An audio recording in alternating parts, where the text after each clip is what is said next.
Hello, everybody. It's David Knight. It's the OK Boomer Show, and wow, what a set of guests we have today. So our regular John McLean from Sydney, Australia. John, good morning over there. How are you? Good morning, Dave. Good, thank you. I've had my coffee. Excited to be a part of today. You bet. And our special guest wearing what we love to wear in Hawaii, Mr. Bob Babbit from California. Bob, welcome to the OK Boomer Show, and it's great to get the three of us back together, even virtually, right? I love it. I think either in Kona or at our endurance award at SeaWorld, one of those spots where all three together. John was actually out here. We did his first 5K together when he walked the Carlsbad 5000 when he was walking again, and that was a huge story. When I think this book had just come out. That's it. How far can you go? And so, speaking of books, it's like you have a book, I have a book. The common theme is they're both from John McLean. So Exactly. we're That's part what of we're the doing. Change a Right on Constant the- Challenge. But by way of introduction, Bob Babbit, founder of Competitor Magazine, founder of CAF, which is the Challenged Athlete Foundation. We'll spend a lot of time there. Founder of the Ironman Hall of Fame, which John is part of.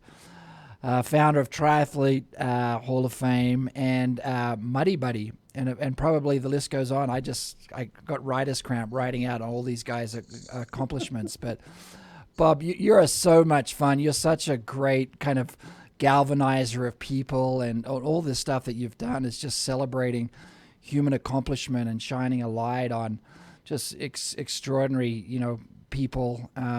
Even the challenge, right? So I do want to spend a lot about Challenge Athlete Foundation. But how did you meet John? What was your first recollection of Mr. McLean?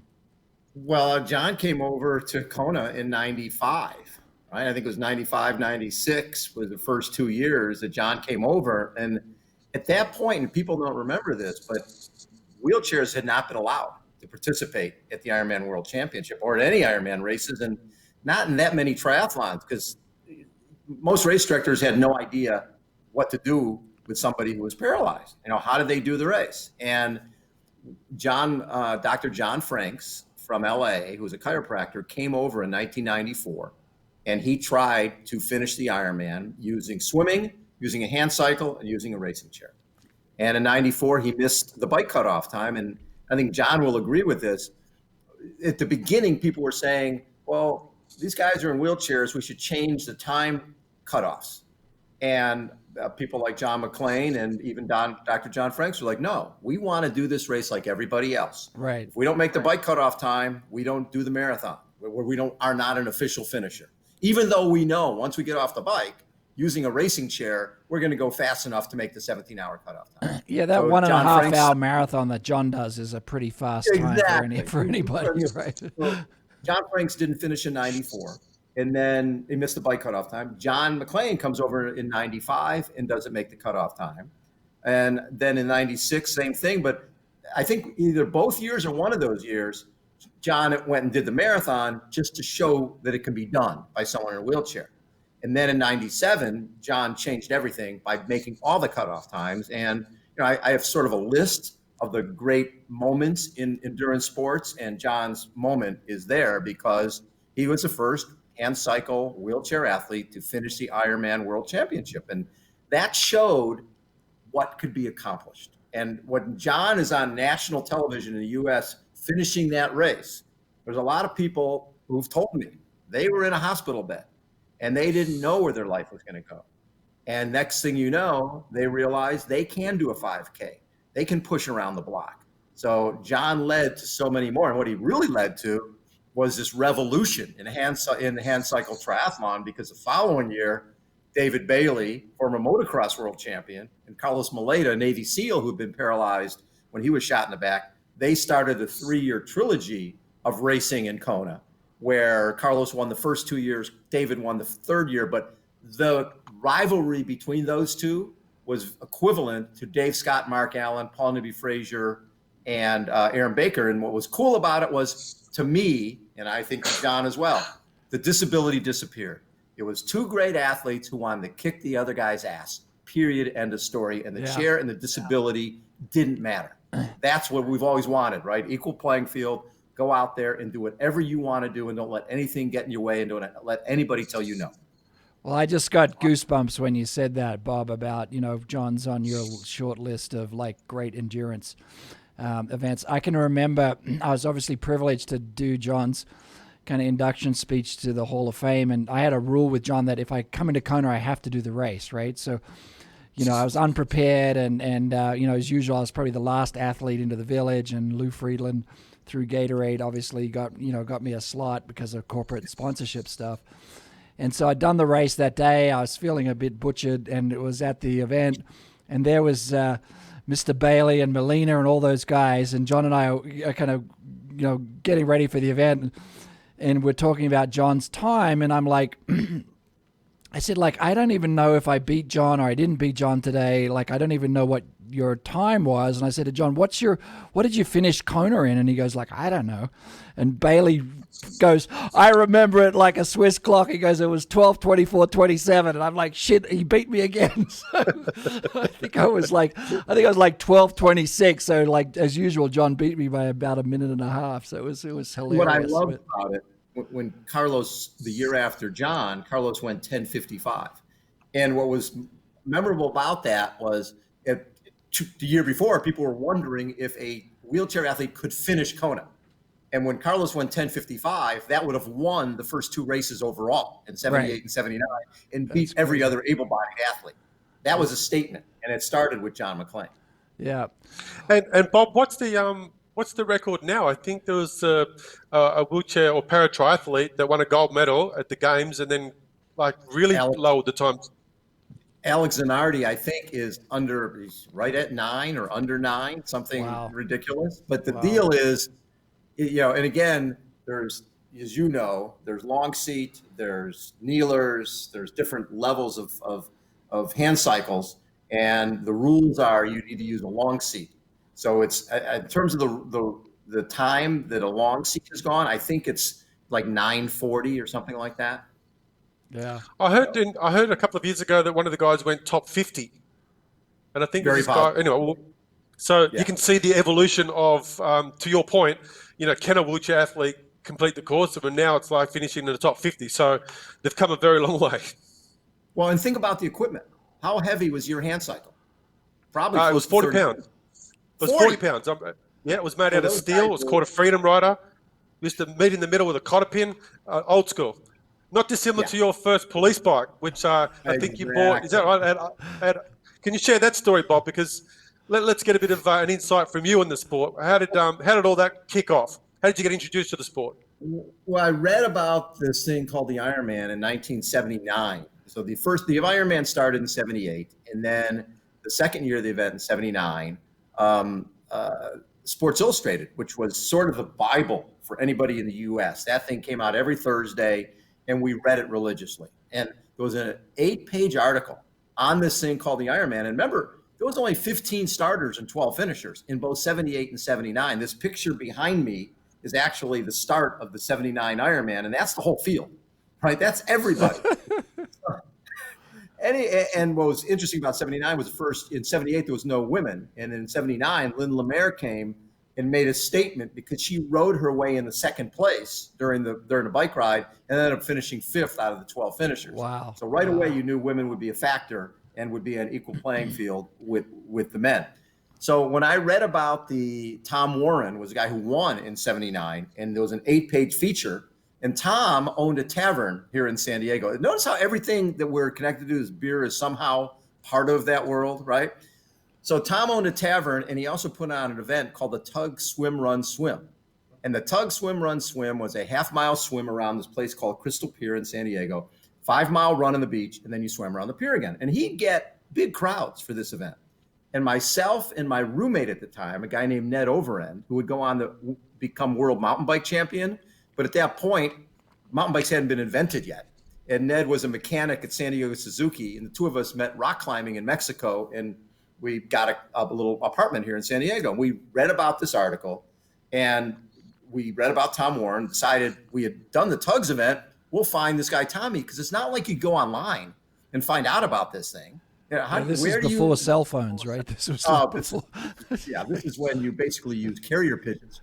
So I called this guy, Tom Warren, up and say, hey, Mr. Warren, sir, we'd like to find out about this Ironman thing. And he said, no problem, Babbitt, come to my office. It's on the west side of the street, just south of Crystal Pier in Pacific Beach. We go down there. There's no buildings where he directed us to. There's a motorhome in a parking spot with a bike on the back and running shoes tied around the side view mirror and a bike and a paddleboard on top. And I put my head in and he's like, Babbitt, welcome to my office.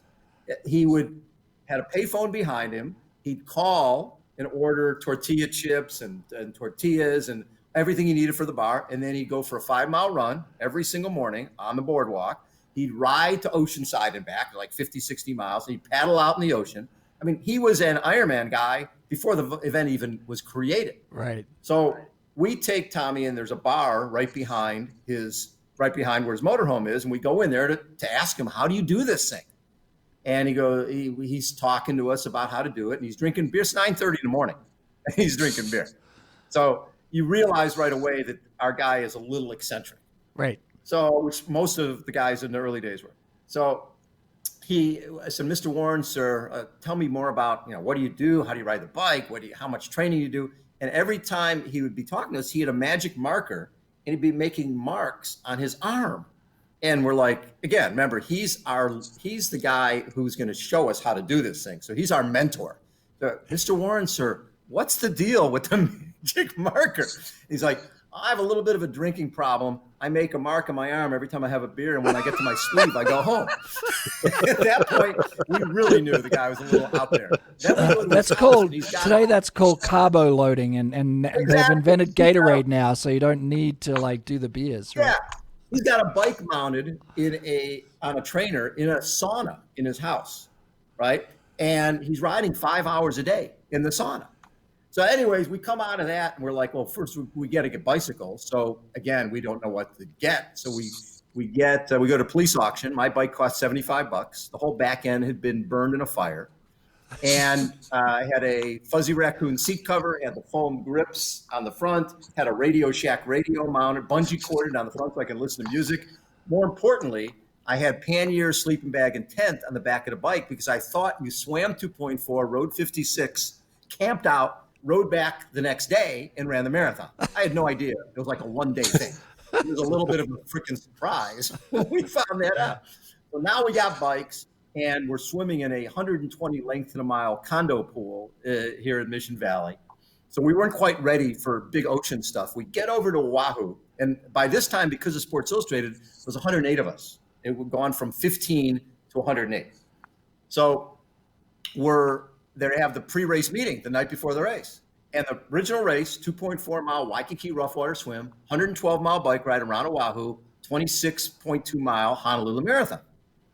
Night before the race, Ned and I are standing on the deck of the Grand Otani Hotel. The waves are breaking 10 feet up on the wall of the hotel. This is where we're supposed to swim in the morning. We basically looked at each other and goes, it's nice knowing you. We're going to die tomorrow morning. This is our last night on Earth. We better have more beer. So the race director brings us in and he goes, listen, after the article in Sports Illustrated, ABC got interested and they called me the other day and said, we would like to shoot your event because we're here to shoot cliff diving on Sunday. So we want to shoot your Ironman thing tomorrow. And he realized this was a great thing. But the problem was the year before the surf was so big and this year was so big, he had to move the event a day to Sunday, which they couldn't shoot because they'd be shooting cliff diving. Right. So what he told us is, hey, guys, I have an opportunity to get ABC. I've got to move the swim to Ala Moana Channel so that we can do the race tomorrow. And, of course, you got Dave Scott in there and all these Navy SEALs going, what a pussy event. You can't change the swim. You can't put it in a bay. And Ned and I are like, thank God, we're going to live. I can't believe this. So we get out there the next day and you have your own support crew. There was no aid stations. There was you had to get a crew. And I was a school teacher. So one of the kids I taught, her dad lived over on Oahu. And he shows up with his Fiat convertible with his 2 girlfriends. And I give him my 50 loaves of Hawaiian sweetbread. Who knew what to eat? And Gatorade. I did have Gatorade. We had Hawaiian sweetbread and Gatorade was going to be my nutrition all day long. Awesome. Yeah. So anyways, I start to swim. Oh, my cabin here somewhere. I'm doing the swim, and you go down and back. And on my way back, and I'm staying as shallow as humanly possible. As I'm coming my way back for the first lap, and it was going to be 4 lengths, there's this guy named John Huckabee. He was 59 years old, which back then was ancient to be doing this thing. And his claim to fame, he'd run the Athens Marathon back to back to back in one day, which is awesome. The problem is he couldn't swim at all. Had no idea how to swim. So, and he's the only one there with sponsors. He was sponsored Acme Meats. He had all these different sponsors. I'm swimming back on the second leg and basically run into John, who is walking the swim and moving his hands because the water is so shallow. And I tell people he's the only guy in the history of Ironman to get blisters on his feet during the swim portion of the Ironman World Championship. So I get out of the water, and I had to wait. There was a family that was in the shower, right? Because we're just in the Alamoana Park there. And then I get on my bike, and I'm tuning in my radio, and I've got flat-proof tires on the bike because I have no idea how to change a tire. So I had these things waxed onto the frame, on the wheels so that I wouldn't get a flat. I'm riding along, and I've got a long sleeve cotton shirt, right, really bright. And I'm riding along, and I get to about mile 25, and there's my crew on the side of the road, a handoff, like Tour de France. And I was like, oh my God, I can't believe this. I'm getting a handoff. Big Mac, fries, and a Coke at mile 25. It was awesome. Then at mile 90, I got a root beer snow cone. And then I come rolling in to basically Alamoana Park where they're doing the transition. And my crew's there, and they've got a bamboo mat and a boombox. And they're like, how about a massage? And I'm like, my neck is so stiff. So I laid down for 45-minute massage between the bike and the run. Then get up, and I'm staggering through Waikiki. And they had a rule back then. They had scales along the bike ride and the run, and you had to get off your bike, and then during the run, if you lost 5% of your body weight, they pulled you out of the race. Where the science came from, I have no idea. But that was a rule. So I get on the scale. This is when we started the run. And I get to about mile 5, and I'm drinking Gatorade and eating Hawaiian sweetbread. I got my belly distended, and I get on the scale at mile 5, and the guy's like, oh, can you give me that again? This guy gained 5 pounds. I can't gain weight doing this thing. And in the meantime, Ned's girlfriend, Pam, who became his wife, was crewing for him and lost him 2 miles into the bike, found him at mile 95. He's drinking out of sprinklers in the median strip. And then I'm running along, and I get to about mile 20, and we're climbing up Diamond Head. And my crew in their little Fiat convertibles right behind me with their lights on. And I'm thinking to myself, this is the coolest thing I've ever done. I thought this was going to take me 2 days. I'm going to finish this thing in 1 day. So as I'm dropping down in the Kapilani Park, I started thinking, there's going to be so much cool stuff at the finish line. There's going to be cheerleaders. There's going to be bands. I can't wait to see what they got for us. I come rolling into the park. There's a light bulb above me. There's a chalk line across the road. And as I slow down, I hear this voice in the darkness. I was like, hey, you. I'm like, yeah. You in the race? Yeah. You're done. There was one guy doing one-arm push-ups in the park. No Mike Riley. No nothing. There's nothing going on. And meanwhile, Ned, when I get back to the hotel, we share in a room, and he rolls over, and his back is like beet red. And he just rolled over and goes, I didn't see her all day long. And I was like, oh. But it was like, I knew when I finished that race that it had changed my life. I knew from then on, I had a business card that told me I could do anything because I had no idea I could do that. And all of a sudden, I finished the most ridiculous thing I'd ever undertaken and completed it. And I always tell people, they ask, you did the Ironman. What's your best race? I said, I was, top 60 at the Ironman World Championship. They don't know there's only 108 of us, right? They have no idea. You missed that voice going, you are an Ironman from Mike Riley. I mean, that's I never got that, right? Yeah. Actually, I never did get that because I think my last race there was like 86 or something before Mike Riley was even doing the announcing. Wow. So, but Ironman led to everything. I left teaching and went to work for a guy named Mike Plant, who had a magazine called Running and Triathlon News, and became the LA editor for him. And he let me do whatever I wanted to do. He said, listen, just if you're creating passion, if people are writing because they're upset that you created the old fart of the month, or you You have the Reverend Campagnola, minister triathlism, and he's saying something totally inappropriate, or the running wino. Those were all characters that I was writing in the magazine, and he didn't care. He was like, listen, if people are vanilla and they don't write anything to you, then they don't care. If they care enough to write, positive or negative, that's what you want. So that became my mantra when we created Competitor Magazine, is articles that people will react to, not just an article that says, this is John McClain made a move at this mile or this mile. It's like, here's John McClain's story that happened at this race. This is the best story that happened at this race. And, that led to Competitor. We created Competitor. We were underneath 20,000 pounds of bike racks in 200 square feet in some guy's garage. We were paying $200 a month, and we had no idea. Some friends had given us $17,000 to start our own magazine. We had no idea what we were doing. And that led to us having 11 editions of Competitor Magazine and 500,000 circulation around the country. And eventually in 2008, we are bought by a private equity firm called Falconhead that became the Competitor Group, which I was very proud of. We had 22 employees when we sold. Next thing I know, we had 500 employees, and we're in 50,000 square feet of offices. We own the Rock and Roll Marathon Series, Triathlete Magazine, Fellow News Magazine, my Muddy Buddy series, and it became, we had a half women's half marathon series, so it became a big entity that eventually sold to Ironman. Wow. Bob, can we transition? Yeah. Sorry, Dave. Can we transition now into CAF, Jim McLaren? Sure. Let's talk about the origins of that and then where that is today and the impact that that's made to many. Would you share that with us? Sure. So we were at Ironman in the late 80s, and I met a guy named Jim McLaren. And Jim had been a football player at Yale, a 300-pound offensive lineman. And in 1985, he was taking acting classes in New York, was on his motorcycle, when he was hit by a New York City bus, thrown 90 feet in the air, dead on arrival. They chalked his body on the ground. He lived, ended up losing his lower left leg. And he came back from that, similar to what John's talking about with his 40-pound bike.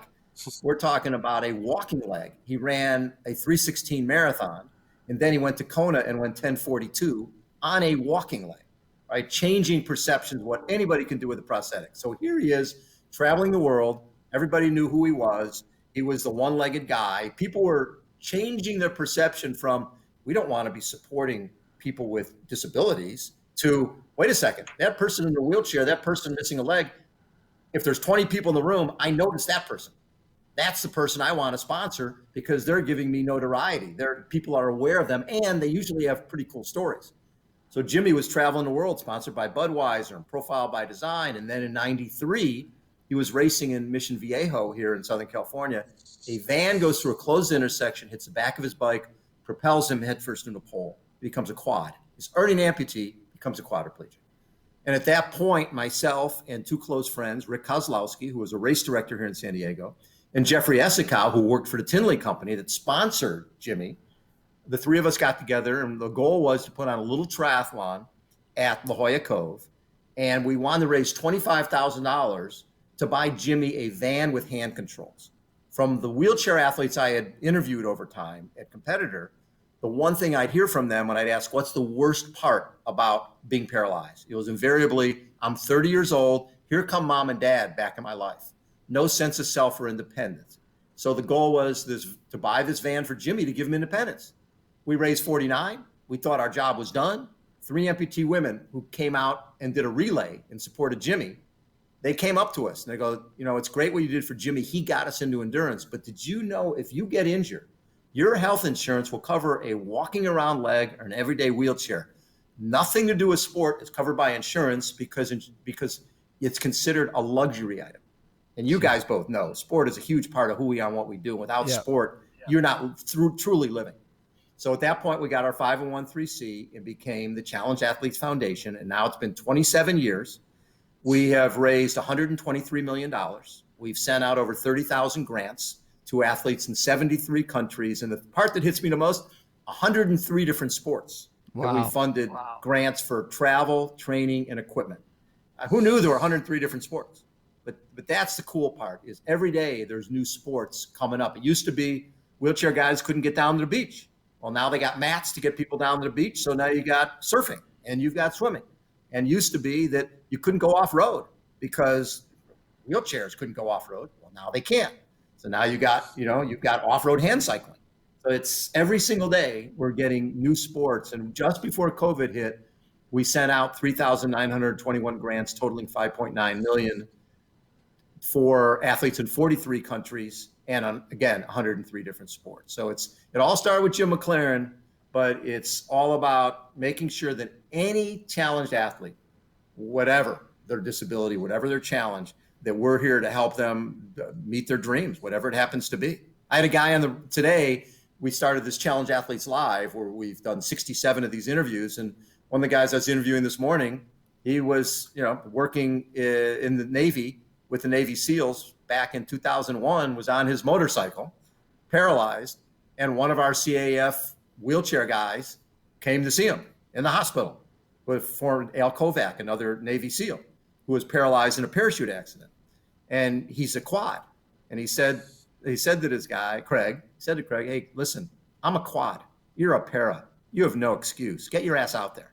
And next thing you know, he's mountain biking and doing anything he wants to do. And now he's trying to make the Paralympics in hand cycling in this next Paralympics. So our athletes have become a huge part of what we do, because athletes like John, people see Rudy Garcia Tolson or Emmanuel or any of our athletes, and they get hope from that, right? One of my favorites, and John knows Rudy, who's a double above knee amputee, and he came after not making the cutoff time in Hawaii. He tried to become first double above knee amputee to finish the Ironman World Championship. And when he rides a bike, he doesn't have quads or hamstrings. He just has glutes.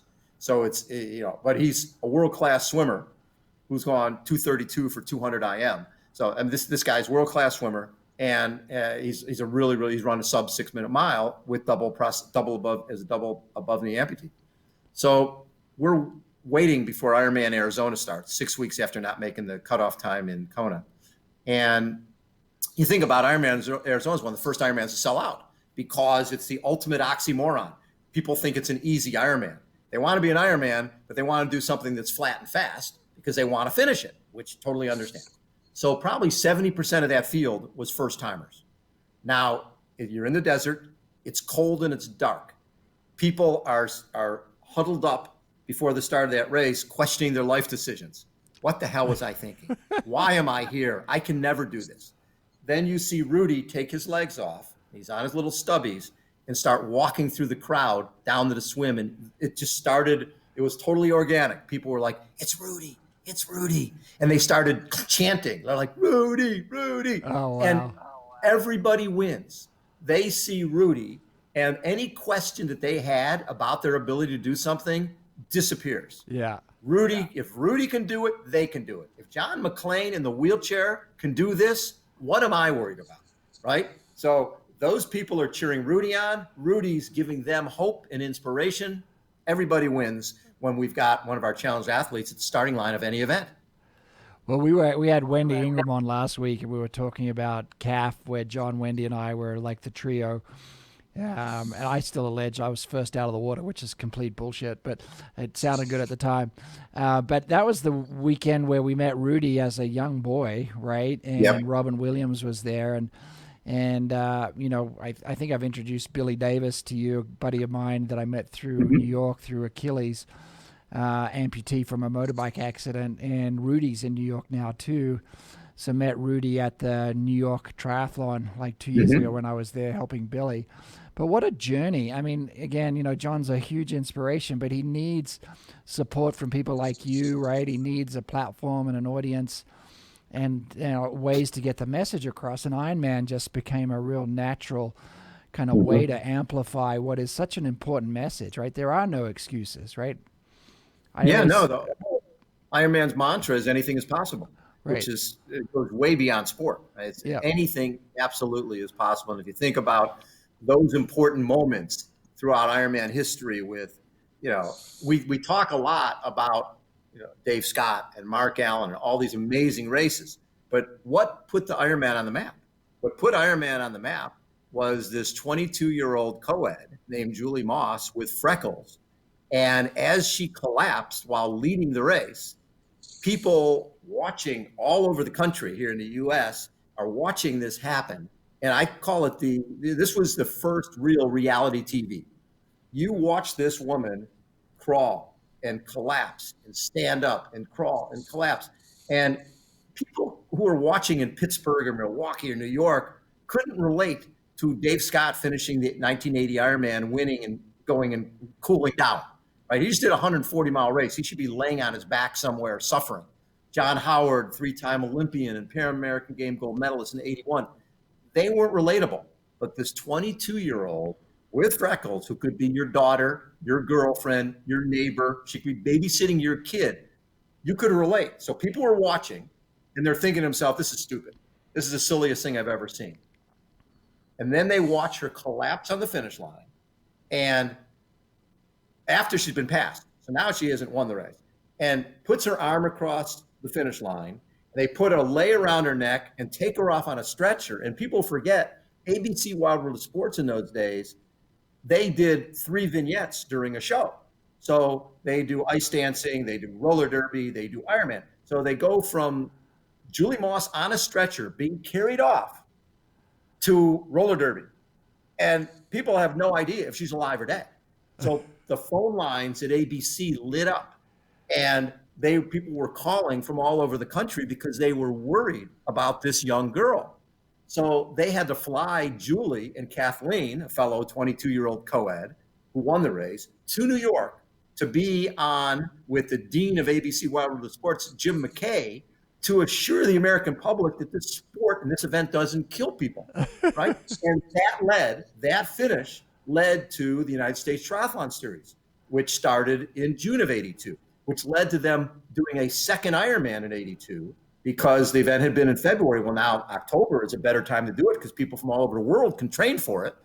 So they did 2 Ironmans in 82, and the people who were the poster athletes for the USTS series were Julie Moss and Kathleen McCartney. They were everyday people overcoming the odds, right? And that led to, you've got Bill Carlson, who was a diabetic, who did Ironman in 83. And back then, he had to carry a pharmacy with him to do the Ironman, right? Then Pat Griskus was the first amputee to do the race.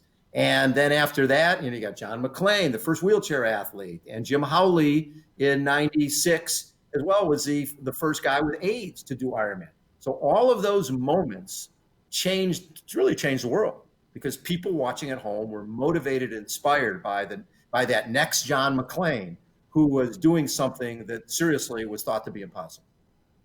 Yeah, I've always. Sorry, Dave. John. I was just going to say, you mentioned it earlier, but truly crossing the Ironman finish line is life-changing, right? I think you get to feel like you've accomplished what you thought was impossible, and you just have this, I call it the post-Ironman, like you just feel like unbeatable, like there's nothing you can't do, right? And it's such a dramatic life force, and I think that's why it grew to such a phenomenon. And you always have respect when you're out for a run, you see somebody with a finishing hat, Ironman, or a t-shirt, and you want to get into a conversation like, what did you learn, what did you do, how many have you done? I mean, it's just a great conversation piece. John, go ahead. Sorry, I cut you off.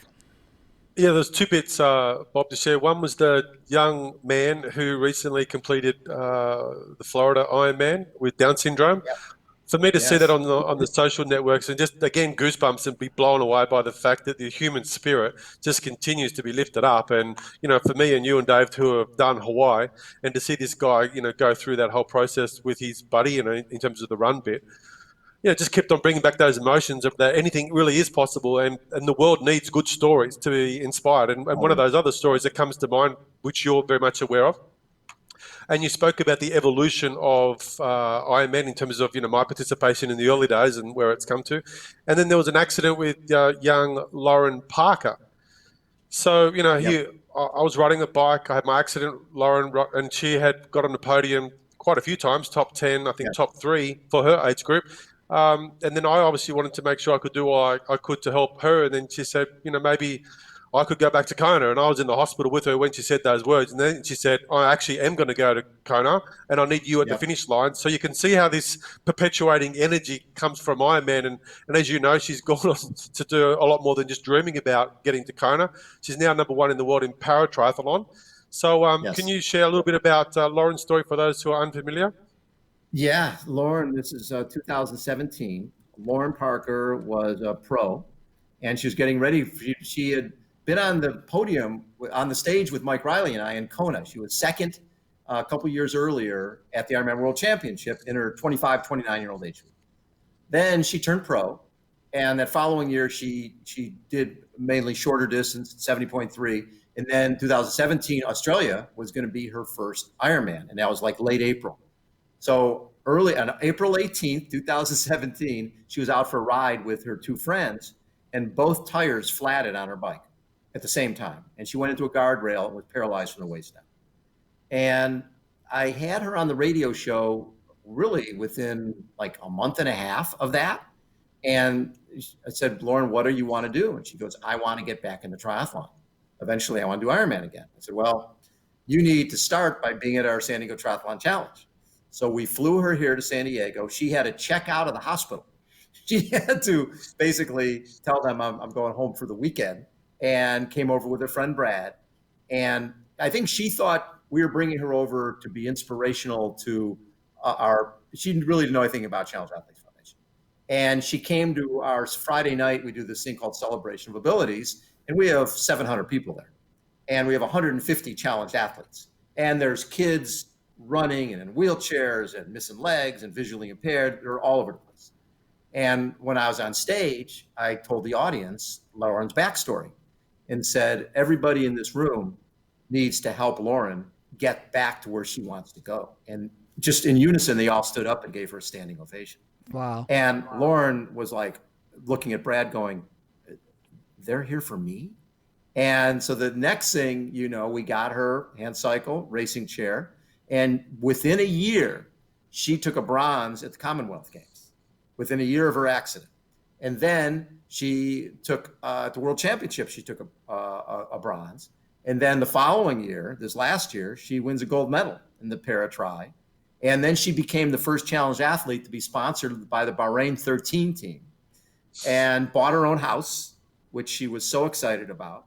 And she struggles, and John and I have chatted about this. She's got really bad spinal issues in terms of pain that she just can't get away from. And I've actually tried to connect her with Ken Ware to see if he can help with that pain. But anyway, so Lauren she's so special, and she's been amazing. She's been at every San Diego Triathlon Challenge since. We bring her over here every year. And she's gone from being that person who's looking to get inspired to that person who's inspiring that next athlete who's been paralyzed. And she's reached out to a number of athletes. I've asked her a few different times. We had a woman named Christina Eastler in South Carolina who was run over by a truck and paralyzed, age group athlete. And Lauren reached out to her right away just to let her know she was there and was there to help her in any way she needed help. So our athletes are very special that way. Yeah, and you're very special too, Bob. I mean, it wouldn't happen without you. So really want to thank you on behalf of everybody that you've touched, and certainly you touched John and my life in many ways. So I know we've been long on this story. Bob, you're an encyclopedia, man. Like, what did you have for breakfast on May the 3rd, 1993? And I know, my wife's blueberry muffin. Yeah, exactly. Marty's muffin, a winning formula. Yeah. Look, guys, I want to tie this all back together. And Bob, I'm hoping that we can get you back on here at another point. Just the stories that you have. And one of the feedback that we had after Lou's story, we got one of Lou shared it on his social media. People don't know about early days of Ironman, right? They don't know, your story of, Ironman 3, right? And, the sport is just changing people's lives everywhere, but it's just so important that we understand the roots and the beginnings, right, of how this has started and how this changed the world, and importantly, how it's led to other bigger things, right, like CAF and like, John's trajectory and everybody that we've talked about. So it's really sacred to me. So I feel really blessed and in a special place to have two guys like you share this story with the people that really need to know about it. And we're all just about inspiring people, right? And John's book, the change, a constant challenge, and it's about mapping your direction. It's about having the right mentors, right? Having the right mindset. So these are really valid lessons that we naturally gravitate to, right? Surrounding ourselves with positive people, right? But it's about stories, and just feel blessed that you've been able to share probably not even the tip of the iceberg with the stories that you have. Get into my Shasta story. So let's just quickly talk, because we talked about it before, with Will Farrell, right, doing the speech where we were all at. Just give us that quick story, because that was just hilarious. One of my favorites. I was invited to do a thing called a ride and tie. It was a 28-mile race where it's two people and a horse. So one person starts on the horse and goes a couple miles, ties the horse to a tree and starts running. The partner runs up and jumps on a horse and rides by his partner. You leapfrog for 28 miles, right? What could possibly go wrong? Yeah, what possibly can go wrong? The fact that I'd never ridden a horse before, and they started the race with a shotgun. Besides that, everything was great. When I got to my horse, whose name was Shasta, at about mile 4, all of a sudden he had changed his name to Lightning and was he was doing this to the sky, and he was like smoke coming out of both nostrils. I had to get on this thing's back, and I'm on his back holding his mane as he's jumping over everybody. And I'm thinking to myself, this is a cool concept. You got to lose the horse. I love the whole idea of switching back and forth. When I got to about mile 20, I'd run 17 miles. And at that point, I'm thinking the horse has got to be tired. So I'll just get on him and we'll walk in. Well, when I get to mile 17, they're loading Shasta into the back of this little horsey corral that's on the back of a truck. And I'm like, where's he going? And the vet goes, his hooves are sore. I'm like, his hooves are sore? I run 17 miles. What the hell? His hooves are sore. I had to run the last 8 miles, and my mantra was, this is a cool concept. Got to lose a horse. Flash ahead.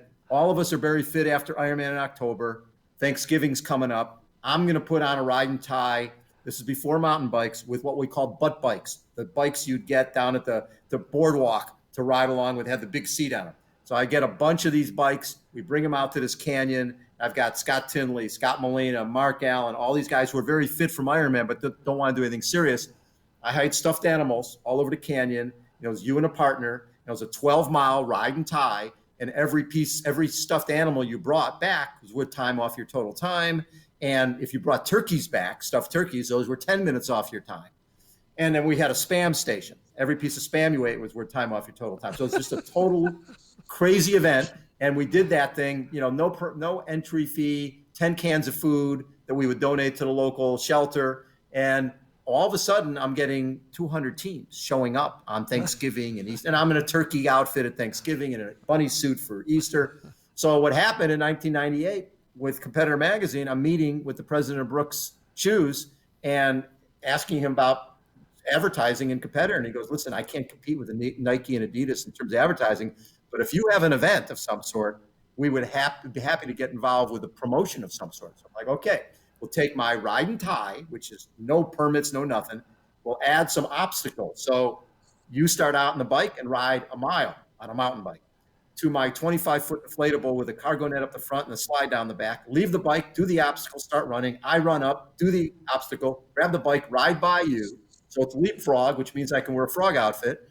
And then the last obstacle is a mud pit. You wait for your buddy at the mud pit. The two of you crawl through the mud pit together and go to the beer garden. It became Muddy Buddy, and eventually we had 18 events around the country, 45,000 participants on an annual basis, and that all started because of a silly horse named Shasta.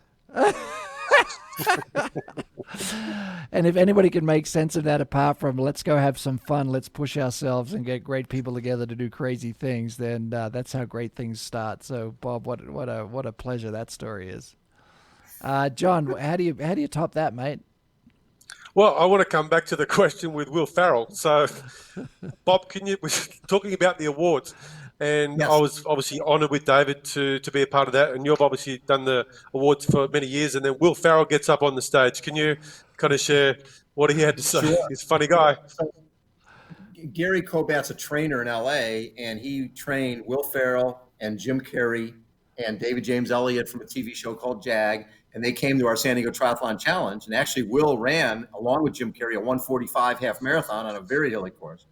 And we ran Boston together. I was in my Elvis outfit, and he dropped me early and ran 3:56 at Boston Marathon. So he was our celebrity athlete of the year at our Competitor Magazine Endurance Sports Awards. And so we bring Will up, and this is on YouTube. People can go check it out. Will Ferrell Endurance Sports Awards. He gets up and he's like, I haven't won anything athletic awards since grammar school. And listen, through this endurance world, I've shaved parts of my body I've never thought I would shave. I've rashed in parts of my body I never thought I would rash. Then he stopped and took out a goo. And he goes, sometimes you got to fuel up in the middle of a performance. I like chocolates. Banana gives me the runs. He says, the main thing that you guys got to know is you are the greatest athletes in the world and you don't get the credit you deserve. That was really cool coming from Will Ferrell. And, I've always found that the athletes like that or performers like that, they appreciate athletes like Robin Williams, love being with Scott Tinley and Dave Scott and Steve Haig. There's a camaraderie between, if you're world class at something, you recognize world class in something else. Will Ferrell could recognize that the athletes in that room, the 500 endurance athletes in that room, were world class. And they all knew, obviously, that Will was world class. The first time he came on my show, on the radio show, the only movie he had done, Zoolander, and he had been Mustafa in Austin Powers. It's like, I'm not quite dead yet. I'm badly burned, but I'm not quite dead yet. So we used to have him on the show and give him crap about, I can't believe Mustafa hasn't won an Academy Award yet for that role. You're amazing. He goes, hey, you guys are going to stop making fun of me because I got a movie coming out. I think it's going to be pretty good. And we're like, what's it called? He says, well, we haven't come up with a name yet. I think we're going to call it Old School. And so then he went from Old School to Elf to Talladega Nights to Anchorman. to Anchorman. Those were his next 4 films, right? So Will became this superstar, but always just the nicest guy. Yeah. Well, speaking of nice guys, I couldn't have had 2 nicest guys on the show. I think we're a little bit out of time, but wow, what a journey! I got tears in my eyes. I've had goosebumps several times through this conversation, and we will have more of these. And John, it's up to you and I to get a few more of these legendary folk on the show. So we have Greg Welch next week. Greg is Aussie Ironman world champion, inspirational guy. So we're going to talk to him. And then Bob, love you, appreciate you, and I know you'll help us get a few more. Maybe we can get Will Farrell on the show. He would be a laugh. I got to see if I can get him on the show first. But look, this is about conversations. It's about story. It's about inspiration. All I would ask is that hopefully, share this, subscribe to the channel, get this message out there. And if you've liked it, great. Hopefully we're changing lives one at a time, and we're all here to support and give somebody a shining light that says, look, the impossible is not impossible. Everything's possible out there. And we've got John as living example of that, and many others. And the same with you, Bob. The things you've done, right, to go from a school teacher to where you are today is just truly magnificent. And you've impacted hundreds of thousands of lives out there. And hey, just really thank you for that. You're very welcome. I always tell when people ask, what's the magic? And it's like, follow your passion. Just follow what you believe in. Don't let anybody tell you no. And I didn't know that 95% of all magazines go out of business in the first year. And I'm glad I didn't know that. We didn't know. We were ignorant, but we followed our passion. And that led to everything else.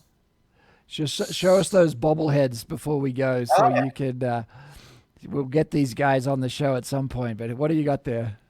This is the Iron War bobblehead. Dave Scott, Mark Allen, 1989, the greatest race in Ironman history. Going into that race, Dave Scott had 6 wins. Mark Allen had been there 6 times and come up empty in 82. His derailleur fell off his bike in 83. He was 5th in 84. No, he was 3rd in 84. He had a 13-minute lead, blew up. And then in 86, he lost. He came 2nd. 87 had a 5-minute lead, lost. 88, Dave didn't race. And Mark ended up 5th with a couple of flats. But that's the way it should have been. If Mark was ever going to beat Dave, win the Ironman, he needed to beat Dave Scott to do it. In 89, I did an interview with Dave in March of that year and said, what do you think is going to happen? He goes, well, Molina had run a 3:02 marathon to win the Ironman the year before. He goes, someone runs 3:02 in October, they're going to be 3 miles down the road. Someone's going to run in the low 240s, and there's only 2 of us who can do it. And on race day, Dave Scott's course record was 8:28. He took 18 minutes off his course record and went 8:10 and lost. Mark Allen beat Dave Scott on the greatest day that Dave ever had. And that's what a champion is all about. Wow. So that's why we did these for the 15th anniversary of Iron War. And we did 500 of these, and I've still got a few of them at the house. These are autographed by both the boys. Collector's item, baby. No, awesome. Hey, awesome. Look, couldn't finish on a better wrap than that. Love you guys. Look forward to speaking to you again soon. And for those that are out there, hey, give us some feedback and tune in next time. But appreciate everyone. OK Boomer out from Denver, San Diego, and Sydney, Australia. 3 of the best cities in the world.